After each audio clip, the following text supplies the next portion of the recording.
Well, hello once again. Yes, this is me, Leonard Wells, broadcasting as usual from HASLINGDEN, north of Manchester in the UK, on Wednesday the 16th of November 2011. As you know, my dream is a United States of Europe. A few weeks ago, that possibility didn't appear to exist. All the pundits, and believe me, all over the UK, there are lots of amateur experts, like the Express, which wants us to pull out of Europe. All kinds of amateur experts trying to persuade us that the Eurozone is finished. Well, believe me, they're a lot tougher on the continent than some of these guys seem to suggest. And in the last few days, Angela, I think they pronounce it in German, Angela Merkel, the German Chancellor, has come to the same conclusion, that we need stronger institutions in Europe, not less Europe, but more Europe.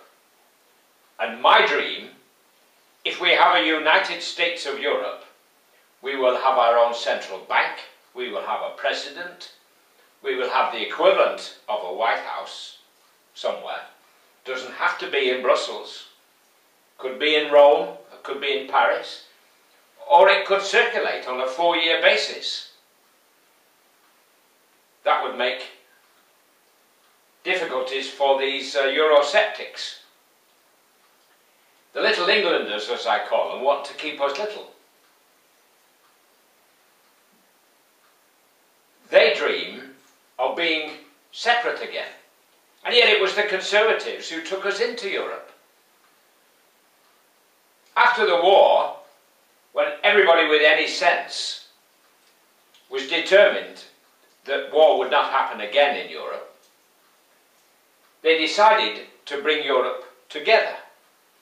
When they started, first of all, with the iron and steel community, our representative walked out laughing and said it would never work. Well, it did work, and 10 years later we're knocking on the door to get in. Now, don't be fooled by all these pundits, because people in the media have a story to write. Maybe every day or every week they have a story to write. And whatever's about in the way of news, they will grab at. So, the Eurozone's problems has given all kinds of people, Robert Preston and maybe, I'm not saying these guys are wrong, I'm not saying they're wrong, but it's given them all plenty of opportunity to write gloomy, doomy articles. And none of them have come to pass. They're all saying, like the Daily Telegraph, that it's going to fall apart. You often see headlines in newspapers, and you often see them in the Telegraph, and the Mail, and the Express. You see headlines, and when you read the story, there's nothing to do with the headlines. There was one the other day which said, Europe finally decides to do away with, to bring back passport controls and do away with this sort of Schengen area. But when you read the article, it said nothing of the sort. So, what I'm saying is, the way out of our current difficulties is to come stronger together. And we need to play our part, because we have lots of political and banking expertise which would be very useful in these difficult times, instead of which we're sitting in Downing Street saying it's nothing to do with us, nothing to do with us, and we want our powers back. We're like people wanting to join the golf club but using a different sized ball to everybody else, excuse my French. And Mr. Cameron boasting about 1940 being our greatest hour, finest hour. Well, what he forgets to mention is that the Conservatives could have stopped Hitler in the 1930s if they hadn't appeased him. Yes, they could. With our navy and the French army, we could have said, get back when he crossed into the Rhineland. But no, they didn't. So we had to fight him. 2 world wars we had to fight the Germans. Well, I don't know about you, but I've had enough of wars in Europe. We've had 2,000 years of nothing else, and we've killed 100 million people in that 2,000 years. And now we have a chance of democracy, from John O'Groats to Istanbul. I want to see all these other countries join as well, Turkey and the Ukraine, even Belarus and maybe one day Russia, but certainly the rest of the Balkan countries. I want Switzerland to play a proper part, and Norway, and all of us to use the euro. We can do it. It isn't beyond the bounds of possibility. And it's no good us sitting in London thinking that we know better, because they're not nincompoops in Europe. Germany has an industry and an economy that we would give our eye teeth for. So they're not nincompoops. I'm not saying we are brilliant. But we've got to remember that we're part of the human race. I mean, all this business about passport controls, what they forget to mention, deliberately of course, is that we have no passport control with Ireland.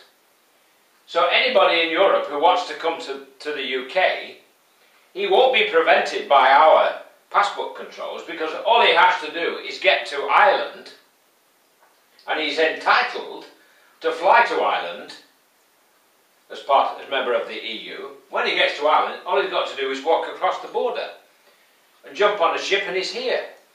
So it's a load of codswallop, all that business about our keeping out of the Schengen area. It's absolute piffle, balderdash and poppycock and twaddle to add, to boot. Twaddle, to boot. Try saying that when you haven't got your teeth in properly. Now, it's a very complicated situation that we're in.